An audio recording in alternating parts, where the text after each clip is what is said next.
Hey, it's Spencer. I just wanted to give you a heads up that we're having a little mini season within a season, so we're still primarily going to focus on religious topics for this season 2, but we're going to do a 3-episode arc where we're going to talk about peoples inside of Kansas City and their experiences basically being dominated by the abstract domination of capital. So a few of these opportunities presented themselves, and we figured why not. It keeps with the motif of being a dust bowl and everything swirling and interconnected. There's an eye in the storm, what have you. So anyway, this first episode, we're interviewing Farmer Dan Krull. And next time, we'll be interviewing my Aunt Mary, who's a landlord. And then me and Laurie and Emily are going to do a more collective postmortem. So thanks for listening.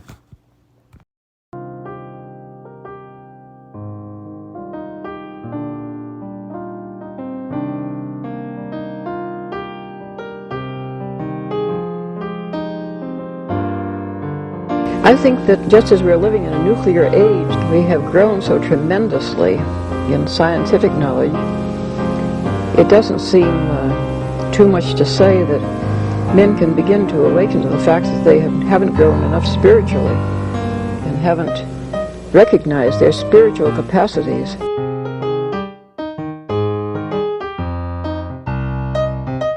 Once something like eating is death, then you've struck at the very heart of life. The enemy of the older radical theories may have been the ruling class, but today the stakes of whether we will reform ourselves into a new kind of human being, a new kind of society, whether we will find selves worth being, the stakes of it are simply life itself.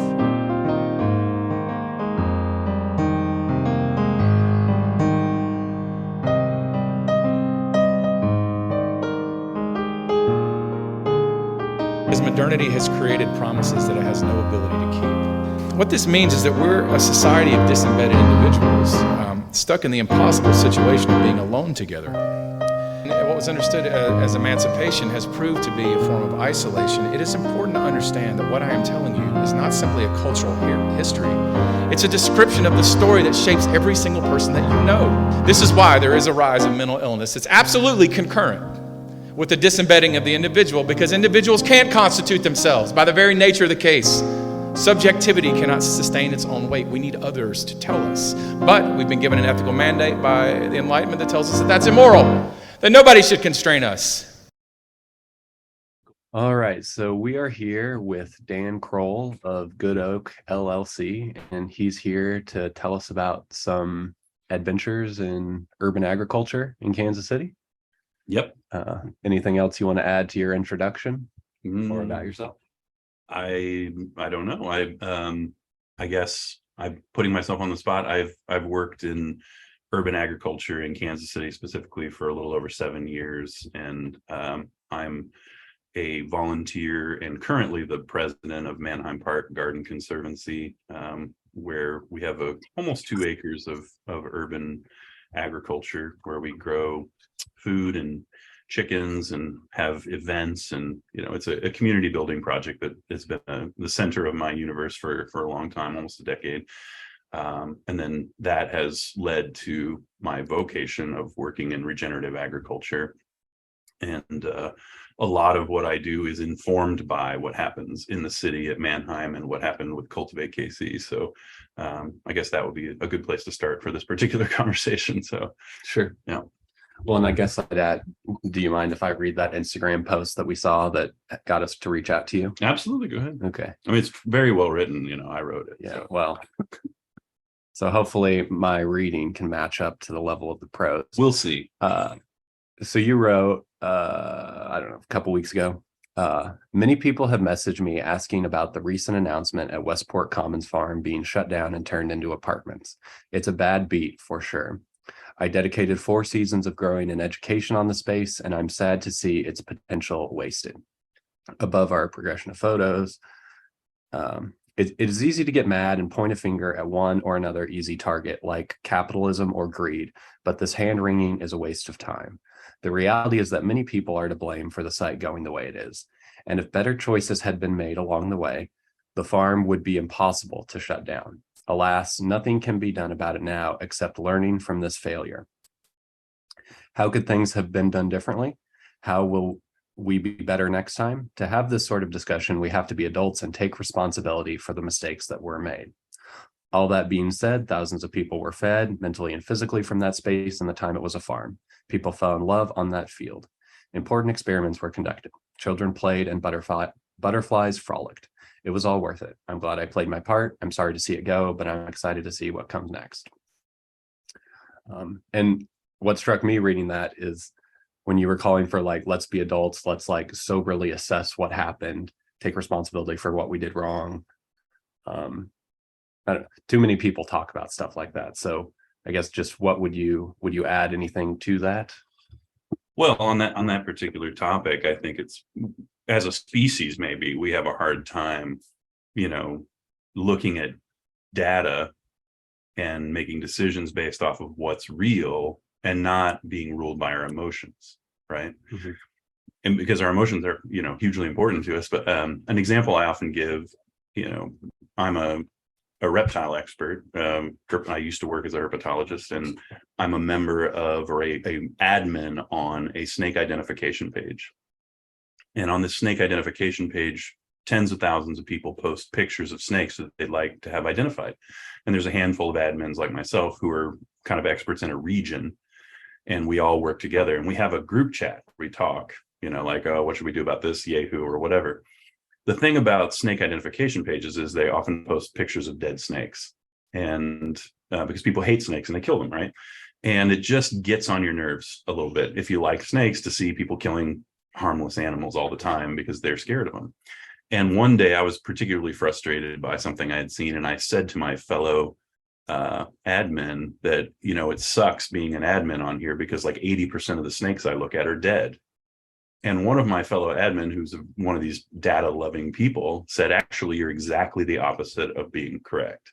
I keep tabs on every post, and about 80% of the posts are live snakes and 20% are dead snakes. Now, if someone had asked me, I would certainly be an expert as one of the 15 admin on the page, right? You would believe me. Like, I know what I'm talking about. And I would have said with confidence that 80% of the snakes on that page are dead and 20% are alive. And I would have been exactly wrong, right? Why? Well, because I react emotionally to seeing a dead snake. And so it's weighted, right? So what I was trying to get at in that post, which I'll admit I wrote in 5 minutes and, as a reaction to a lot of emails that I got, and I probably could have said it a little bit better, is that it's really easy to just go, oh, you did it. Let's blame this person or blame that person. But it's much more useful to go, what did go wrong there? How could we do better next time? Like, what are the missteps that went into this? Like, how do we beat this so that it doesn't happen again to a place like that? And I'm not pretending like I know the answer to that question either. I'm just saying, like, hey, maybe let's not just be so quick to decide what happened, because it's complicated, right? There's 2 sides, there's 10 sides, there's 20 sides, who knows? And that's what I was trying to get across. I hope that was a useful and not boring anecdote there. So. Could I ask a question just before we get too far to, because I know we're going to spend quite a bit of time just analyzing what went wrong, but for our viewers, they need to know the facts of the case, right? Like what happened? What was this land? Why did it, how was it used? What basically happened? Sure. I can give you some quick background, and I'm probably not the world's expert on this. There's better people that you could ask, but the farm site is on the grounds of the Westport Junior High. There's 2 beautiful buildings, the Westport High School and the Westport Junior High in that property right along 39th Street. And real quick, Westport is just in like downtown Kansas City, Missouri. Yeah, Midtown Kansas City. And these buildings are stately, old brick structures, multi-story. And if you're inside of them, they just look like a castle. I mean, they're, just from a different time. A lot of thought and effort was put into the architecture. They're just gorgeous buildings. And for whatever reason, I don't know the history of it, those schools closed and were not being used as schools anymore. And a group of investors came along and purchased the property and worked with a group called the Plex Pod, which is a co-working space, to create a co-working facility. And as far as I understand it, the Westport Commons site is at some time was the largest co-working space in the world. So this is it's a big building. They built a little annex onto it. There's offices where you can rent space if you're a small business, or there's co-working spaces. There's conference rooms, and the whole site was converted into that sort of a setting, like a co-working space. The farm is a 1 1.25 acre patch of dirt to the north of the school, which was at one time was housing, and then was turned into the playground or the track or the sports field for the junior high. And so when Plexpod was, I shouldn't say Plexpod, when the investors for the site were pitching their ideas, they had pitched that site specifically as an urban farm, or a site like that could be a capacity building and a feature for the neighborhood. And it just happened to coincide with Cultivate KC leaving their lease at Gibbs Road, which is now the site of the farm school at Gibbs Road, KC Farm School at Gibbs Road. And they took an office at the Plexpod and took over the farm there and signed a lease to do urban farming there as a demonstration space. So that's the history of it. So. And real quick, could you just say what Cultivate KC does? Sure. Who they are? Cultivate KC is a nonprofit that grew up right here in Kansas City. It's about 17 years old, I think, 16, 17 years old. And their mission is to create a stable local food system by encouraging more people to grow food locally and also to buy food locally. And that's been their mission, for almost 20 years. And they help farmers, and they do all kinds of great stuff. They're an excellent nonprofit, and I worked for them for 4 seasons. So, and would it be fair to say they were a good fit between, you had these developers who wanted a little urban ag action, and then you had Cultivate looking for a new base of operations, and they just kind of. Yeah, I mean, it was a match made in heaven as far as I could tell. I think, from what I understand, and again, I wasn't around at this point, so my understanding was that when they were pitching the idea for this site and taking over the school, there was some resistance from the city, from the neighborhood, from various groups, and they had to come up with sort of an idea for how this is, how we can pitch this. And one keystone to that was this idea that we're going to create this food growing, beautiful kind of green space. Part of that was an innovative design for water management on the site using native plants. So the water that comes off that building is not tied into the storm, the sewer system like normal. They had to get special permits to do that, and they designed this really interesting thing. So when you're there and you see like those kind of ditches that run around the parking lot, that's all planted with native plants. Those are harvesting the water off that building. So that was one piece of it. Another piece of it was doing something with that ground. So obviously those guys that were investing in that didn't have any expertise in urban farming. They wanted something. So Cultivate was a perfect match, because Cultivate was already doing that sort of stuff, and it fit with their mission. It's right there in the middle of Midtown. So yeah, to me, it was just perfect, which is part of the reason why it's such a bummer. It's like, man, shouldn't we just keep that going? It just sounds so good, right? And yeah, anyway. Yeah, and especially I would imagine it's hitting maturity now that greenhouse is up. Yeah. It's been there for a while. There's been, particularly good work done on the soil there, I have to say, because that was my job. But yeah, no, it's become a feature of the neighborhood, and it is maturing and coming together in a way, and in some ways it's been slowed down. It could be a lot farther along. Various things have gone into that, and that's kind of what I meant in my comments. Like if different choices had been made along the way, it would be a lot harder to knock the farm down. Right now it's just a high tunnel and some vegetable rows, and they could scrape that off and have it gone in a day, and build on it, and some of that was done intentionally and some of it unintentionally. So yeah, there you go. Yeah. And so what happens, or what happened to the produce that came off the site? Where did it end up going? When I was managing the site, I started out, I was hired as a contractor to do the soil conversion on the site. And I just planted cover crop mixes, and there were some vegetables there. And when I first started, there was a restaurant in the Plexpod building called the Sundry. And I got to work with the amazing Chef Kara. And the plan was for me to do a planting plan based off of Chef Kara's needs at the Sundry, and the food would go there. And then it was kind of up in the air past that. But then the Sundry ended up leaving the Plexpod, and it was kind of up in the air. And we then COVID happened, and what we started doing at that point was we identified some nonprofits in town, and we donated the produce to a couple of different nonprofits during COVID. So there was a Catholic, I'm sorry, I can't remember the names of things right now for some reason, but there's one place was a Catholic rehab facility, kind of I don't know if you might call it a halfway house, but it's a place where men specifically who are recovering from alcohol and drug addiction can live with other people with the same, challenges, and work and be in an environment that's sort of nurturing for people who have those temptations. And the original plan was for them to come and volunteer on the site, but then COVID kind of threw a monkey wrench in that. But we donated a lot of money, or not money, a lot of, I guess, money, but a lot of food to them. And then there was a food pantry just up north of the garden there, which for whatever reason I can't remember the name of either, that we delivered the food to. So we donated the food to people. It was also eaten by neighbors and people on the site, and we did sometimes do pop-ups and sell some produce. So I noticed all last year they did pop-ups on site every Wednesday and sold a lot of food. I don't know exactly what happened after I left, but that's when I was there. The primary produce that I grew was donated. So some of it was sold to local restaurants, and some of it was used in our nonprofit, or our fundraising dinners and these sorts of things. So that was a terrible answer. I'm sorry.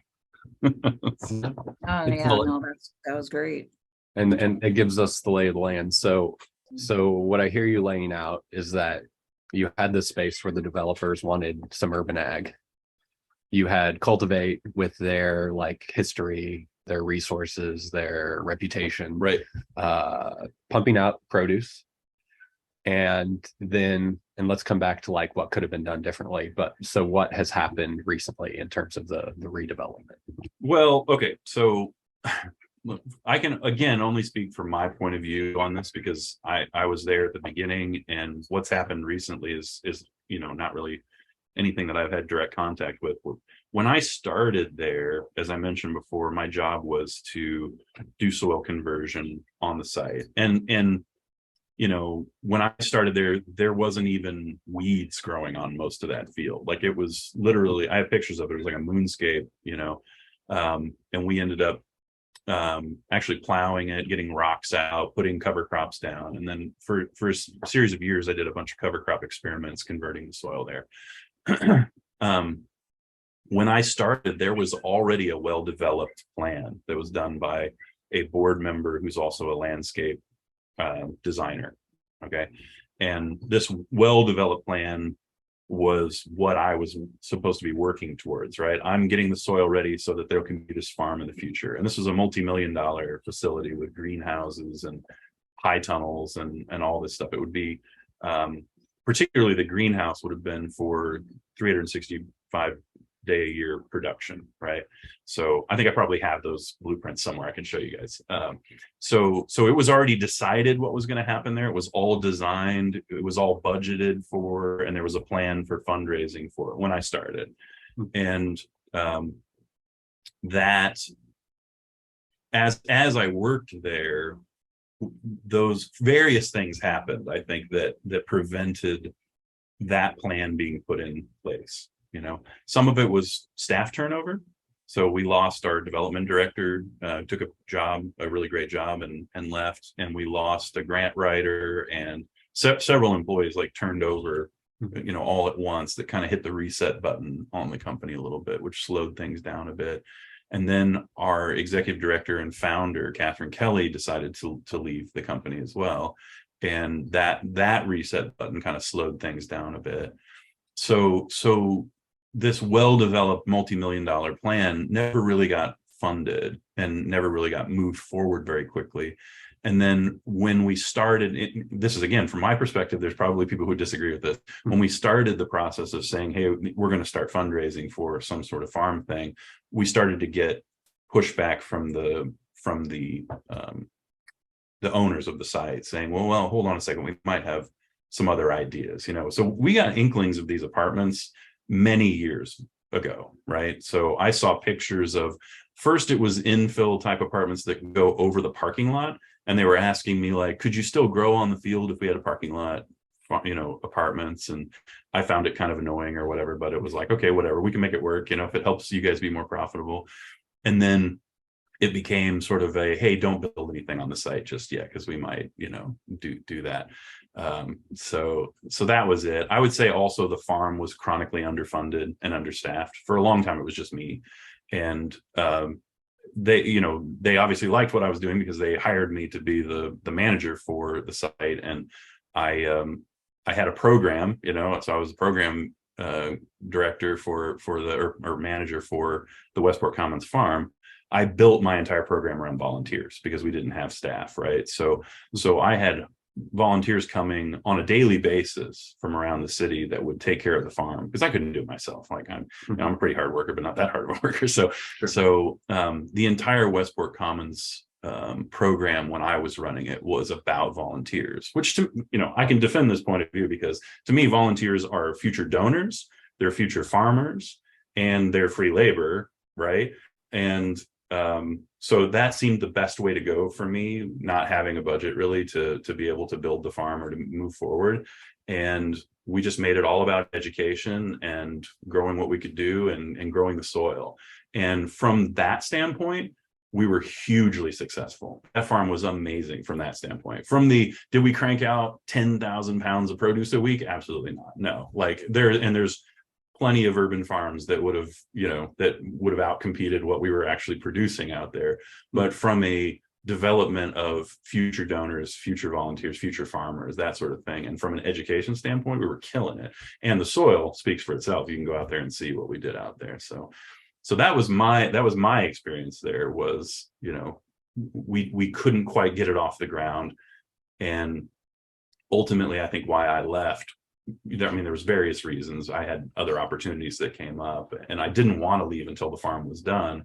But after many seasons of hearing like, okay, next, you know, we're going to do this fall, you know, fundraising push is going to be all about Westport. And then, oh, well, actually, we're not going to be able to do that. And then spring fundraiser, you know, after the third year in a row of realizing that there wasn't going to be any funding, and the owners of the site actually didn't want the farm there because they'd rather have apartments or whatever, it became clear that if I stayed, I was just going to be, right now, you know, facing the farm disappearing, right? So I think I made the right choice personally. So, but that was kind of my experience there. I'm not trying to say anything bad about, I think everybody made the choices that seemed like the right choices in front of them. Like I'm not saying anything bad about Cultivate KC. You should support Cultivate KC, donate to what they're doing. They're an amazing organization. But when I'm saying like missteps were made along the way, like when we first started hearing about these apartments like 3 or 4 years ago, like we could have taken the actions that we're taking now, you know, to ensure that didn't happen. We probably still could have failed, probably, right? But something more aggressive could have been done. If we had built the multi-million-dollar facility that was laid out from the beginning, it'd be really hard to tear all that down right now, right? So that's what I was referring to. So, but I don't want to leave the impression that I'm trying to like point the finger at any one person, or, you know, this is just how these things happen, right? It's a complicated world out there. There's all these different pressures coming in. So, right. You know. Yeah. And I mean, one of where this has been exactly kind of what we wanted to talk about is, I think superficially, like just to isolate one aspect of this, superficially, if we were just following you on Instagram, you'd be like, oh, back when you were running it, right? Oh, they're regenerating the soil, and look, the farm's running and people are volunteering. So like it must be doing good. And we're building a local food system because like the Westport Commons farm is out there killing it. Yeah. And meanwhile, you're saying behind the scenes, it's like, it's you leveraging all these volunteers, which is good in some ways, but it's not creating like a sustainable Yeah, maybe not. A financially and socially sustainable farm. Well, and this is what we were talking about when we were walking around outside. So all you kids listening at home, we toured the facility here before, and there's always this interplay on projects, especially at, big projects, of what we're doing, what's possible, and what we can do. And when you're on the inside, when you're running Westport Commons Farm, you're thinking, man, we could be doing all these things. And it's really easy to get down on yourself and be like, man, we could be having this multi-million-dollar facility. And you do get down on yourself, right? And that motivation is what drives you to keep improving, right? But you also have to recognize, man, what we're doing is really cool. Like taking the soil organic matter from like 2.5 or 3% to like 9% in a couple of seasons is nothing to sneeze at, right? It's something to be proud of. Educating hundreds of volunteers and thousands of visitors on the site is really important.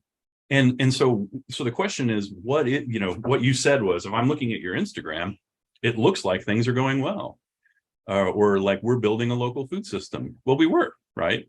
What's the echelon that we hit where we say, well, now we've hit it, now we've made it, Like Mannheim Garden's a good example. We've been doing the garden in our current iteration for 7 years. When are we done exactly?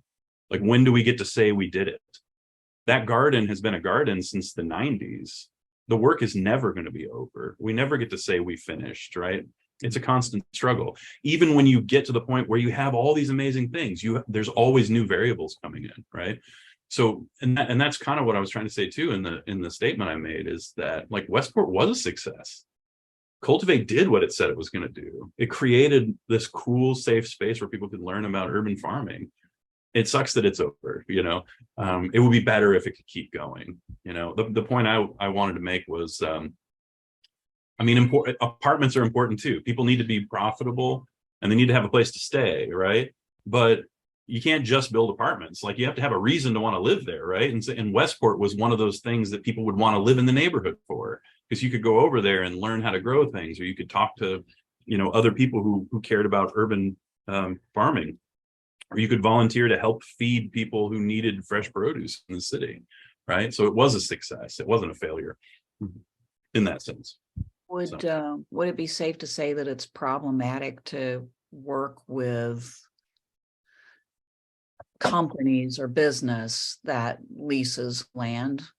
Because as I understand it, they're going to try to make good. In other words, they haven't just said, get out, we're not doing anything, but like they're going to somehow support some project elsewhere. At least that's what's on the Cultivating website. Right.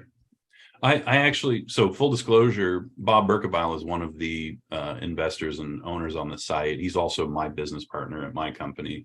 And I spoke with him about this too, from their perspective. And no, I wouldn't say it's problematic at all to work with landowners and business owners. It's just reality, right? And learning how to do that, like how to play this game, is reality, right? Their motivation is always going to be to stay solvent and pay back their investors. And there's nothing wrong with that. That's how business works, right?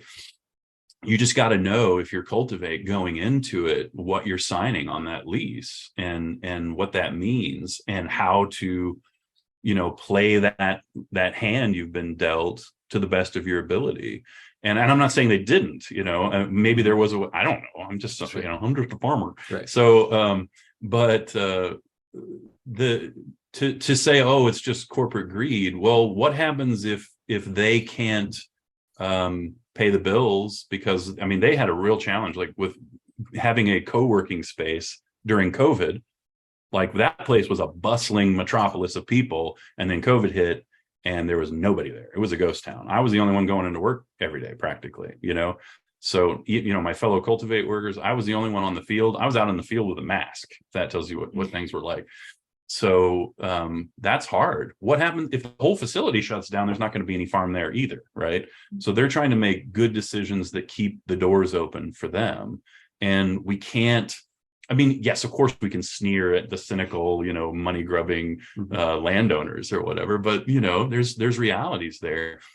Now, could they actually make that place profitable without destroying the farm? I think so, and that's when I talked to Bob, I was like, I'm going to say that, like, I think that you guys could do it.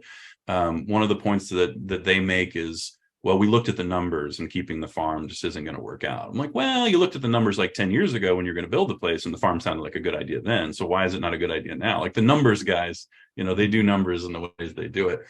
But it doesn't really serve us to just grumble about, the people who are motivated by making a profit. We just have to accept them as part of our reality, just like we accept Japanese beetles as part of a reality, and we have to, mitigate for it.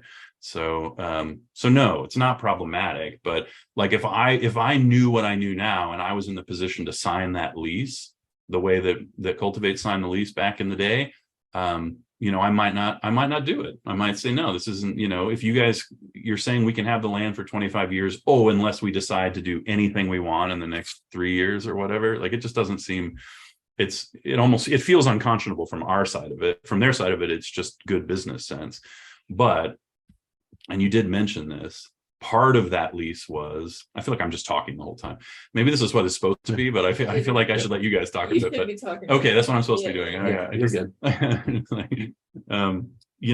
They did build into that. If we make you guys leave the farm, we're going to pay for the cost of moving. And I know Bob and the Brain Group and everybody who's involved in that is very motivated to help Cultivate find another site. And one of them that they're looking at is actually the park right across Gillum, where that horse stable is. And if they can get the city to agree to that, you could almost make the argument that that's a better site. Now there's a part of me that says, why not have, porque no los dos? Why not have both those gardens, right? I want more gardens, right? Let's have a garden there and one at Westport. I don't see why we have to build apartments anywhere in there, or build them on the parking lot like they were talking about. But whatever, that's just me, dreaming. But if Cultivate can, in fact, move over to that park on Gillum and have that facility there and do the same sort of thing, but have it be more visible, this story might be like the best case scenario, right? Which is what I was saying when I said, I'm excited to see what comes next. And there's other places in town too, where Cultivate could do what they're doing. And I think that this whole process and the way that this moves forward and the way the attention that this gets, the learning that everybody's going through is going to make this even better as we move forward, because all those people, everyone, even the ones who are the bad capitalists, are motivated to make this work in a way that makes it come out good in the end. And Cultivate's never going to stop fighting for what they believe in, right? So something good is going to come of it. So there you go. So I wasn't actually making a bad anti-capitalist statement there. I was more thinking about, would it be better not to lease, but to own land? And like, what would you have to do that? For instance, like land out here in this area, Kansas City, where JP2 farm is cheap. And I mean, literally you could buy some lots and then you would always be sure that you had land rather than dealing with these leases. Right. Now this is a question that I can't say that I know what the best answer is. We deal with this all the time at work. We talk about it all the time. We're trying to convert tilled ground into agroforestry, and buying land to do that is complicated, and it's not just because it's expensive. Leasing land to do that is complicated, and it's not just because people don't understand what you're trying to do or because they control the land. And I think it's a case-by-case basis.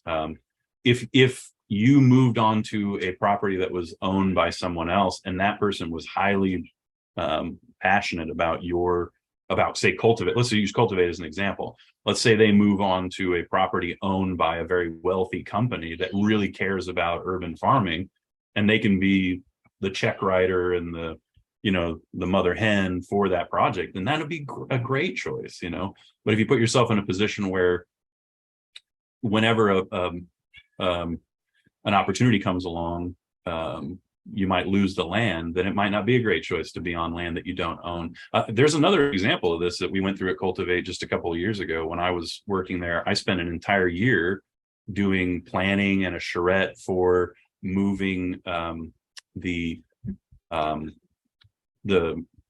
Catholic Charities Farm to a 90-acre property in KCK that the archdiocese had offered to us. And then after we had worked on that for, like a year, they just said, oh, we found an investor who wants to pay us a lot of money. Sorry. And we had a lease, we had everything, and they just said, sorry, so that stuff happens, and it's happened to Cultivate before.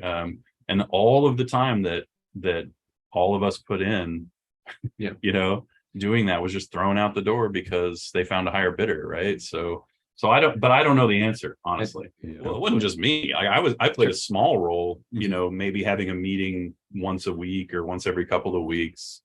But it was me and Mark Garin and Semra and Catherine Kelly and then all the, it was the entire staff practically in some of these meetings discussing this stuff, brainstorming, how do we run the farm? Like, who's going to be in charge? Everything that we planted cover crops on that 90 acres, so right. I think we got the cover crop donated, but still, that was time and effort planning that. What's the cover crop mix? That in retrospect could have gone into the Westport Commons. Could have gone into Westport Commons. Yeah. It could have gone example. Yeah, exactly. That's what I'm saying. So, but was that time well spent? Did we learn something from that? Is that time useful? Absolutely. Yeah. Just because it didn't work out doesn't mean it wasn't worth our time.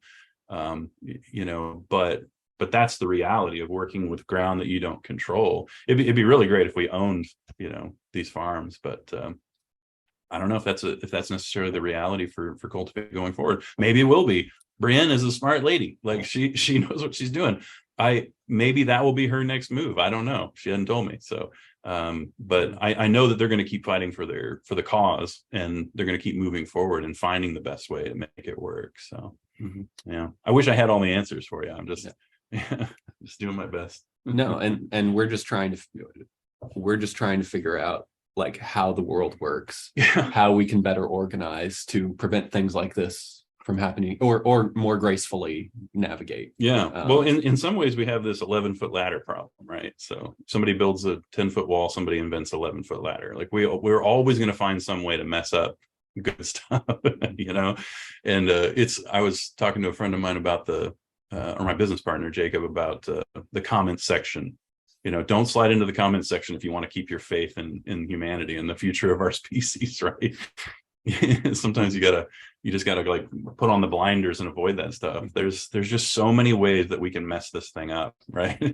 So in one of those ways, let me give you an argument for why capitalism is bad. Okay. And beyond the typical, your business partner and his partners were greedy. Yeah.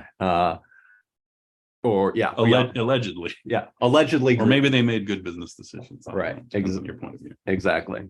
So here's my argument for why capitalism is bad. And the world that both of us want, with more gardening, more ag everywhere.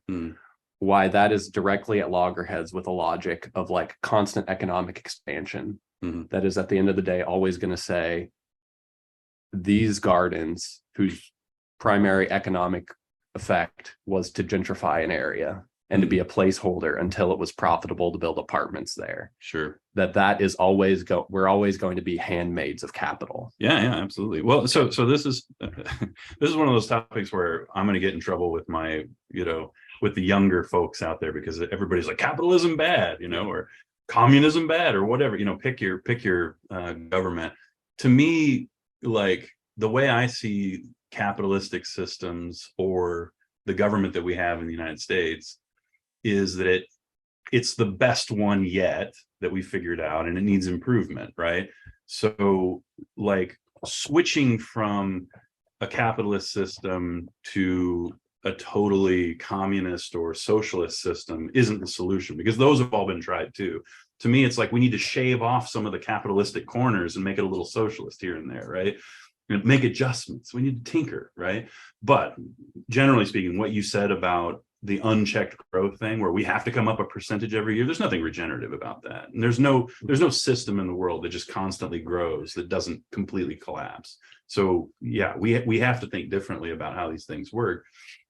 And this goes back to, the thing I was talking about before about how humans think, and like our tendencies towards emotion and what seems right.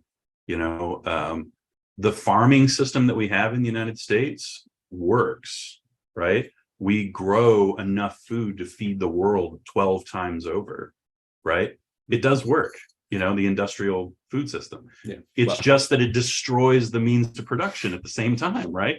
But we don't see it because it happens a little bit at a time. So over the last 250 years, really over the last 75 or 80 years, we've been quickly eroding away our soil to the point where sometime in the next 100 years or so, we're not going to have any soil, and we're going to look like Egypt, right? So how is that sustainable? It doesn't make any sense. But how do you get people to change their mind when they're like, well, this is the way we've always done it? How are we going to feed the world? We're asking bad questions and then doing good science from bad questions, and that's ending us up where we are. How do we solve that problem? I don't know. I just like draw my little square around the world and say, I'm going to plant oak trees and like agroforestry systems, and I'm going to help create urban farms and do everything I can do in my little space, have little conversations like this, and that's the best I can do. I can't change the world fundamentally. And honestly, it looks like maybe the only way that we can change systems as big as the one we have is for some catastrophic collapse to occur. Sadly, wouldn't it be nice though if you could just sit down and have a conversation like this, and all the people who can make the decisions would go, oh yeah, it would be better if we could grow our food within 100 miles of where we eat it. Oh, that's a good idea. And just snap their fingers and do it. For all you listening at home, if you don't know, you go to the grocery store, there's 3 days worth of food in Kansas City. If they cut off the supply that's being shipped in from thousands of miles away, we're out of food in 3 days. Does that sound good? That's a bad deal, right? Yeah. What happens when the food system shuts down? The shipping system that's bringing the food in from these places like California, Texas, and South America, and then we have nothing to eat here, right? That's why Cultivate is doing what they do. They want more stuff like this, where we have something that we can eat, so we don't have to eat each other when something bad happens, right? Yeah. What happens if there's no more soil left? Where does the food come from, right? And one of Laurie's stump issues is that our food supply is like a national security issue. Absolutely. But we don't see it that way. It's the national security issue, right? Mm-hmm. I mean, think about any major catastrophe. Think about Hurricane Katrina. You guys old enough to remember Katrina.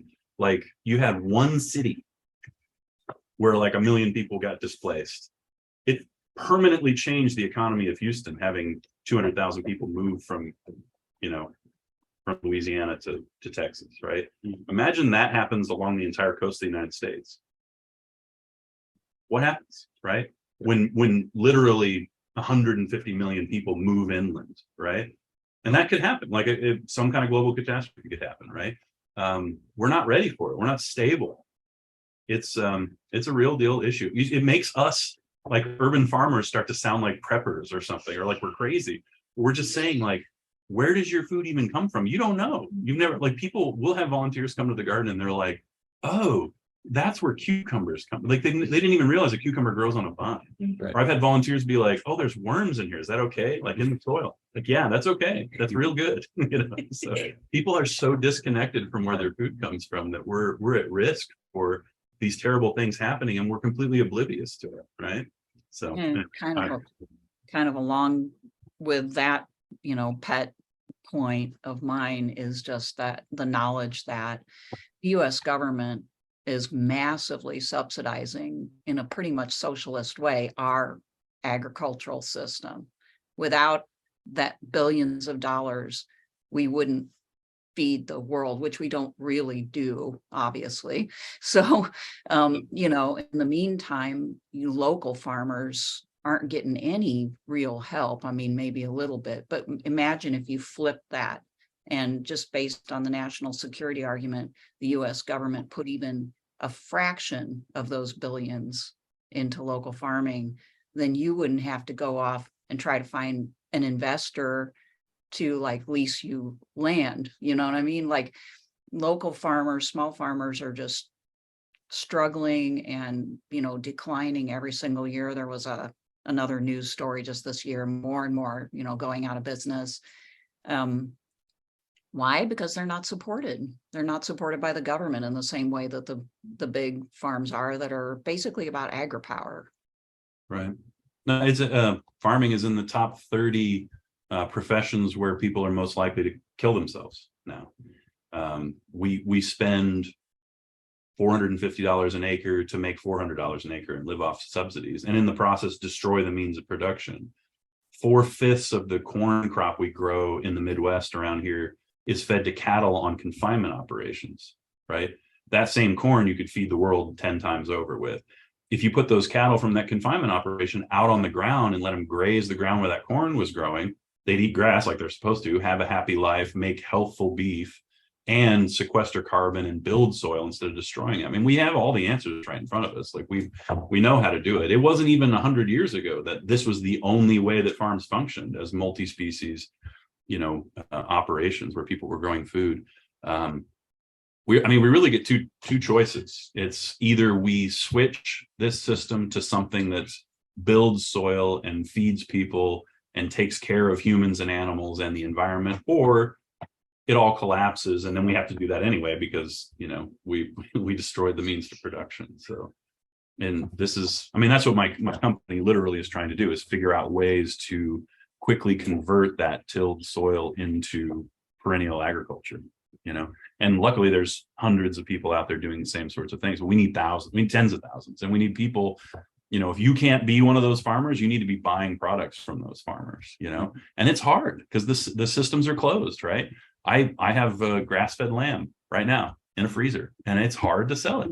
It's hard to find people to buy it, because people are like, lamb, I don't know what, I want my hamburger from the store. Oh, well, $7 a pound, it's just too expensive. I'm used to paying $1.50 a pound for, stuff that was raised in a confinement operation. It's changing people's habits, changing people's mind, teaching people the thing. It takes like an education, and it's difficult. I don't know exactly how to do it. Just a little bit at a time, I guess. And not sound like a crazy person. And you just start real simple. Raised pork from our, heirloom hog varieties, and it's dark red and it's marbled and it just looks delicious next to grocery store pork that's like pink and insipid. It's like, which one do you prefer? Even just from a flavor standpoint, which would you rather eat? Not even taking into consideration that the hog on the right got to live in a wild place and eat grass and play with its friends and it had one bad day, and the one on the left was kept in a torture facility for its entire life, right? Mm-hmm. So we have to go a little bit at a time and kind of break people in and wake them up to it. And people get the bug, right? They taste the food tastes better. They learn about what these CAFOs are like. They learn about the way our food is shipped and how unstable that makes us. I have a friend, her name's Melissa. Melissa, if you're listening to this, she tries to get all her food locally. She basically just eats, food from Brook and Dan, like at Herbivore Farm. Like she tries to grow or to eat food that was only grown locally. And she's fairly successful at it from what I understand. So if everybody made that choice, we could turn this ship around. So right. And my argument is, just to briefly reiterate why capitalism is bad, is because most people, and I'm not trying to be glib, right? Most people are dominated by an ecological or a financial logic where they are trapped in systems where the whole point is to reduce the amount of labor of produce. Why do people take the shitty pork instead of your good pork? Because that pork was per labor hour is way cheaper than your pork. Sure. And most people are dominated by that logic. I don't know what Melissa does, but right.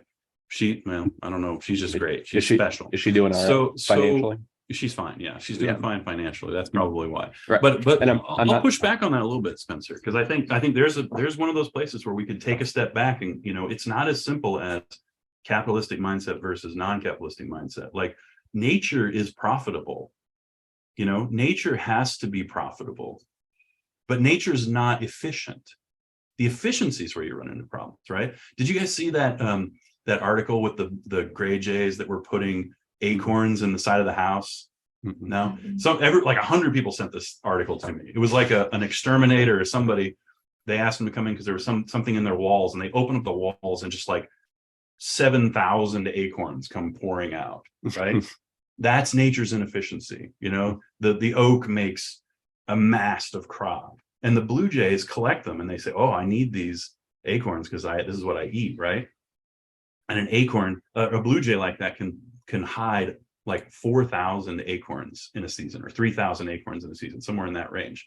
And they eat about 1/4 of them.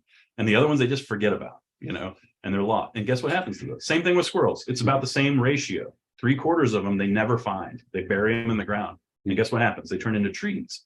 But we don't need 4,000 oak trees per squirrel, right? So what happens to all of those extra trees? They get eaten by rabbits. They get eaten by grasshoppers, right? Highly inefficient, right? But profitable. The ones that do make it are successful because they're surviving off of the land, right? They're finding ways to grow and be strong in reality. That pork that we were just talking about is not cheaper than my pork. It's not. You're just paying for it in different ways that you can't see because it's been hidden from you. You're paying for it in the torture of animals. Don't get emotional, Dan. Come on. Pigs are particularly able to be tortured.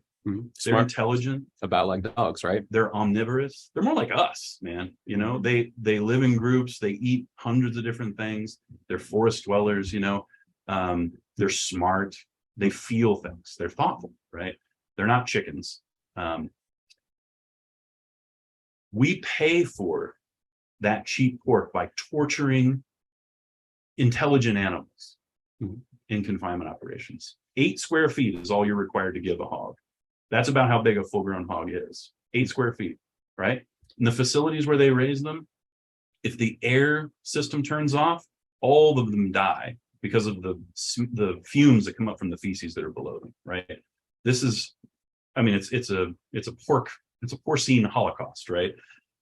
We pay for it in the poor treatment of the workers who work on those farms, right? So we're taking migrant labor who will work for less money, and we're treating them badly, making them live in poor conditions, paying them shit money, and you're paying for that when you get your cheap pork, right? We're paying for it in the environmental impact of the grain that's being grown, that's destroying the means to production, that's pumping CO2 in the atmosphere, that's being subsidized by the government with money that could be doing something good for the world, right?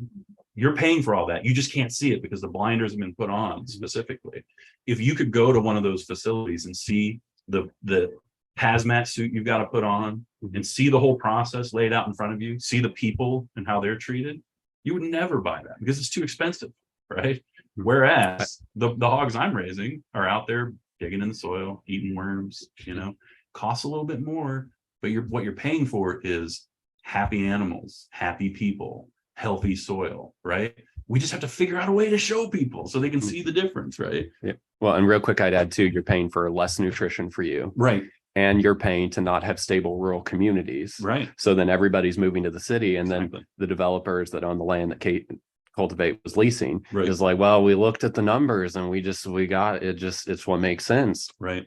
So this is why profitability is important too. If you have an urban farm or a regenerative peri-urban or rural farm, if you're profitable, suddenly you become the center of the universe, right?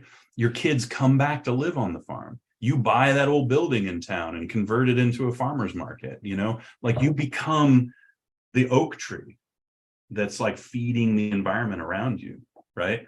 If you're barely making it to the point where every year, if your farm subsidies don't come in, you're destroyed and you shoot yourself, you're telling your kids, get the hell out of here. Farming is not where I want you. I want you to go get a good job and be happy, And so it's like the idea of what a farm was. I'm reading this book, or I'm actually listening to it on tape. I can't think of the name of it right now, but it's a regenerative farming story about this guy who grew up in Britain, and he's talking about his grandpa's way. And it's like, he has cattle, he has sheep, he has ducks, he has chickens, he has turkeys, multi-species. He cares about, like, when they're plowing the fields to put in the barley, they find some eggs from a curlew, which is a type of bird, and he takes them and puts them in a hat, plants the field, and then goes back and makes the nest again and puts the curlew eggs back. It's just like, what better place would you want to be than on a farm like that, right? But modern farms are like industrial waste sites. So, it's like there's these two faces of farming, and one of them provides a future that makes people healthy physically and mentally, and the other one destroys our ability to live on the planet, right? But we just don't know that that's our choice. And people like me, when we try and explain it to people, sound crazy. Right? So, anyway. Right, because most of us are trapped inside of actually existing capitalism. Yeah. And I'll grant you, if we could somehow reform it, have more Sure. social democracy, or Right. that would be one thing. Right. But A good example is flu vaccines. Flu vaccines are not profitable. 20,000 people die every year from the flu, sometimes up to 50,000, right? If we just gave everybody flu shots every year, we could save all those lives. But we don't even know that they happen, right? That those deaths happen. It's just not that big of a deal. It happens every year, right? But 20,000 to 50,000 people die every year because flu vaccines aren't profitable. So there's a place where capitalism's failing, and we can just put a little dose of socialism there, a little bit, just like a little communism, just rub it on there and fix that problem. Let's put some of that money that we're putting towards, weapons or whatever in war, and buy everybody a shot every year, and we fix it. See what I'm saying? But whereas if we say, well, let's tear down the entire capitalistic system and start over again with something else, it seems a little harder. Let's work with what we got. We got a scaffolding. That's how nature works, right? That's if you look at the body plans of animals, like giraffes, for example, they have these big long necks. They have an elongated neck that was something else at one point. And you can find all the little structural, ooh, that would be so much better if they did it this way. But they couldn't, because they had to work with the scaffolding that was there. We have to build off the capitalistic system. So anyway, I agree with you. It has problems. I just don't think we should throw out the baby with the bathwater. You know what I mean? So sure. And I'm not calling for some sort of, it's when you look around at the people who are helping you out, it's like, we could not pull off some sort of revolution. Right. Like I'm not trying to be a raving loon. Yeah. But on the other hand, where I'm resistant to kind of the part of the implication that your message is carrying is like, we got to educate people. If we educate enough people, then they'll start behaving differently. And I don't want to discount that people have agency, that education is a component.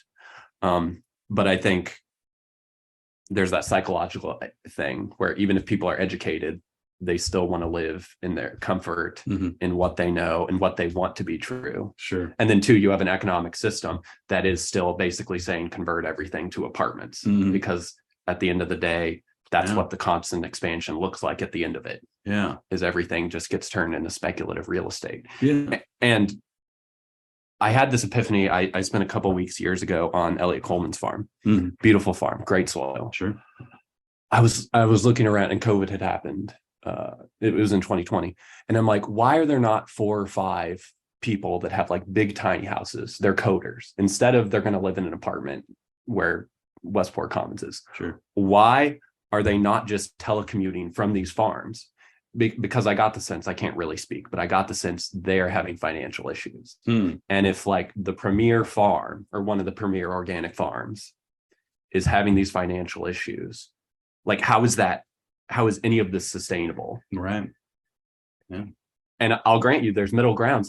Why aren't we having a mass exodus of people that can telecommute back to rural areas? And if those could subsidize the farms, instead of let's find every little half acre of Kansas City and develop it, why couldn't we just be doing micro development on farms? Sure. But that's not what we're doing. To just add to that, to kind of bring the point home, we don't know anybody, and maybe that one woman that you suggested might be an exception to the rule, but even ourselves do not live entire, no matter how devoted a person is intellectually to understanding how much better it would be if we fed ourselves locally, the entire system militates against that to the point where it can't even be done by the most ascetic, individual with the most money that, is, able to do it. It's literally almost impossible. And then the psychology of the thing is constantly coming back on you to just live a normal life, because after all, you do have to get along with other people. You do have a social life, you've got a job, and so on and so forth. So, I mean, I think Spencer and I both, and Emily as well, all kind of agree at this point that while educating people is definitely worthwhile and we should continue to do so, that we cannot change things through that means. That means alone, just the bottom-up approach doesn't seem to actually work. We've been, people have been trying it for a long time, and it requires something bigger from someplace else, whether it's government or whether it's religious organizations or, organized labor, I don't know what, but like something other than just education. We all know, or at least like probably 80% of people know, for instance, that climate change is happening. 20% disagree, right? Still, we're still like totally running down that track, right? Nothing's changing. It's going to happen. It's happening. Because understanding things isn't enough. It just doesn't seem like it. Yeah. I mean, so this is the major question of our time: is what is the best way to do it? Like, and I would say, like, just to give a small example here in Kansas City, like our job, for example, is to build more of these farms. But if the farms can't sell the produce, then it doesn't really do them much good. It's very hard to be profitable as a small urban farmer. And, I definitely have had some arguments with people in the Kansas City area about what the best way for us to move forward is. For example, for Cultivate KC is doing amazing work, getting people, education, helping people with buying, group buys on products, giving away grants and these sorts of things to help small farms.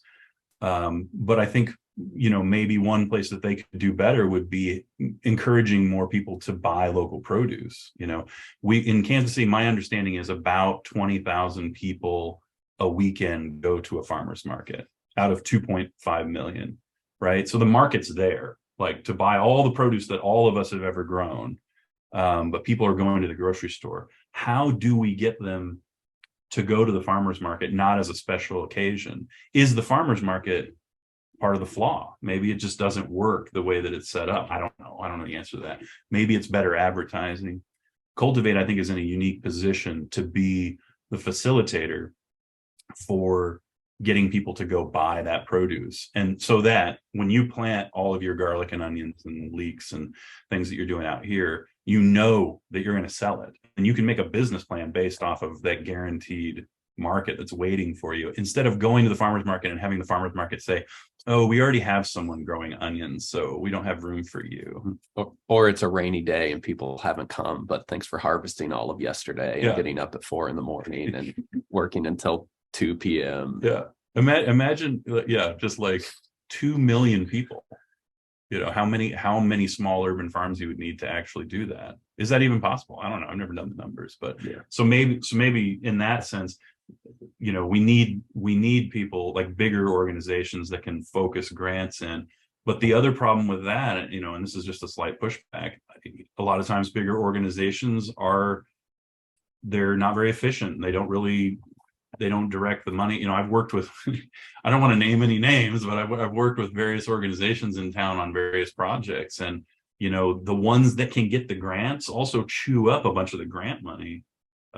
Just going, well, we're going to build a website and make some billboards and we're going to have a big conversation and like do all this stuff, when it's like, hey, we already have people who are doing these things. Can we just give them the money? Right? Like, how do we get the capital and the organizations that you're talking about, but have them actually do something that works and not just something that looks like it works, that makes everybody feel good, but at the end of the day, it doesn't actually do anything. I don't know the answer to that either. I don't know. Maybe there is no answer. How satisfying is this conversation, right? I mean, I find this more satisfying than, like, I've had so many conversations where like the underlying logic is mortgaged by like a naive notion of like historical progress. Right. So everything that seems not good, it's okay because it's all going to work out. Right. And don't be a negative. Don't be negative. Don't be a worrisome Wendy. Like, because I guess I have like a melancholic temperament. So I'm to some degree fueled by like, okay, we've got to like get over these hurdles. And like, I guess we've got to start working out so we have the strength to get over these hurdles. Right. I think something that I take a lot of comfort in is that what I'm doing has no downside. Like if I can plant 1,000 oak trees this year, there's nobody's going to be like, God, why did they do that? Like, why did they plant all these oak trees here? I feel like we can make choices that have no downside. Like more urban farms, people aren't going to regret it, in 100 years if there's more urban farms. But people might regret the myth that, Westport not being a farm. They might think, man, we really needed more green space here. the city's just a bunch of apartments, you know, but even apartments can be torn down, right? There's this sort of aspect to what we're suggesting that really has a positive impact no matter how it's executed. Even a poorly executed urban farm is a great place, right? There's also this idea, what you're talking about, of highest and best use. Highest and best use is a term that's used by developers and real estate people. Jacob and I have been trying to shift that to widest and longest use, or deepest and longest use, or some other usage. Again, it's our motivation that's the problem. What's the highest and best use? Well, that's subjective, right? But right now, highest and best use means what is the most profitable thing you can do on the site. So if we can change the mentality of what that means, of what our goal is for highest and best use, then we change what our actions are. But the chances of doing that are pretty slim. So how do we gain the system? Okay, like I've been talking to this guy, Brian Weinberg, the Foundation for Regeneration. They're trying to use the highest and best use for a site like Westport and say, okay, here's how much money they could make. And then say, hey, instead of building this thing that would make that much money, why don't you take a tax break, you know, in return for letting it be something that's good for society. You know, let's put an urban farm there, but we'll give you a tax break for the amount of money you lost by doing that, right? So that's one way we can gain the system. If that works, then, you know, there's some wiggle room there. But I don't know exactly how we make that work either. I do know how to grow stuff, you know. So point me in the right direction. So Fair enough. So I guess, are there any sort of concluding leading thoughts you have either on this whole discussion or like, or, you know, it's easy to Monday morning quarterback. If the point with the Westport Commons was to keep it the Westport Commons. And it's easy to be like, well, maybe they played too conservative. They should have just thrown a Hail Mary because now we know what happened. But is there anything you would have done, you would like to have seen practically done that maybe could have led in a good direction? I mean, again, there's no way I can have this conversation without making it sound like I'm trying to say somebody did something wrong. Everybody did the best they could. And this is the way it ended up. You know, if you are doing a project like this, like Westport or something like that, just recognize that this is what can happen. And don't think that you have forever to figure it out or we'll get it done. Like, just go do it and realize that, you know, bad things happen and make choices based off of that. But I think everyone in this situation, even the bad capitalist guys on one side and, you know, the nice nonprofit people on the other side, everybody made the choices that they thought were right. And this is the outcome. So just recognize that this is how things can go. And then as far as like something to close on, if you're listening to this and you're not already doing it, go to your local farmer's market and shake the farmer's hand and get to know them. And don't buy a tomato, buy 100 pounds of tomatoes and go home and make some sauce, you know. Buy local pork that you can go meet the pig and say hi to it and ask it what its name is, and fill your freezer up with it. Get to know these farmers, go visit their farms. If you can't be a farmer yourself, buy local produce. You will be happy. It tastes better, it's good for the environment, and there's no downside, right? Go buy 100 pounds of green beans and learn to can with your kids. You're going to love it. Grow some green beans in your own front yard. This is what we're supposed to be doing as a species. Growing food, hunting, sitting around campfires, telling stories, making art, singing. Get back to that. Put your phone away for a little bit. You know, that would be my advice to anyone listening. So. And that's the downside. I can't put my phone down. Yeah. Take pictures with your phone while you're canning the green beans that you bought from the local farm, right? Like the tomatoes you bought at the grocery store were shipped in from 1,000 miles away. They were grown by somebody who was treated like crap and paid crap. They were picked green and they ripened to this paper towel flavor round orb that looked perfect. Go buy a local tomato and try it and go, oh my God, this is the most delicious thing I've ever had. Thank the farmer, and then buy 99 more pounds of tomatoes and make some sauce that you can eat in the winter. That you'll solve the world's problems if everybody just did that. The farmers won't know what to do. They might have free time for. I don't have 100 pounds of green beans. We'll have them next week. You know, next year I'll be ready. So there you go. Well, thank you for coming on and doing this interview. We appreciate it. You're welcome. I hope it was useful. I felt like I was just rambling the whole time. Excellent. I mean, that's part of what we were trying to go for, was like modernity as a dust bowl, and there's all this chaotic stuff happening. And then like, what are people's diatribes? Yeah. Well, that's great. Well, if anybody's still listening at this point, they're the ones we need to get. Like, if you hung in for this conversation, join the fight, man. Like, you're in. You know, it's like KCUR, like when they do the fund drive, the pledge drive, about like day 3 of the pledge drive. It's like, listen, if you're still listening, even though we're doing the pledge drive, it's time to donate. You're addicted to this stuff. Like, come on.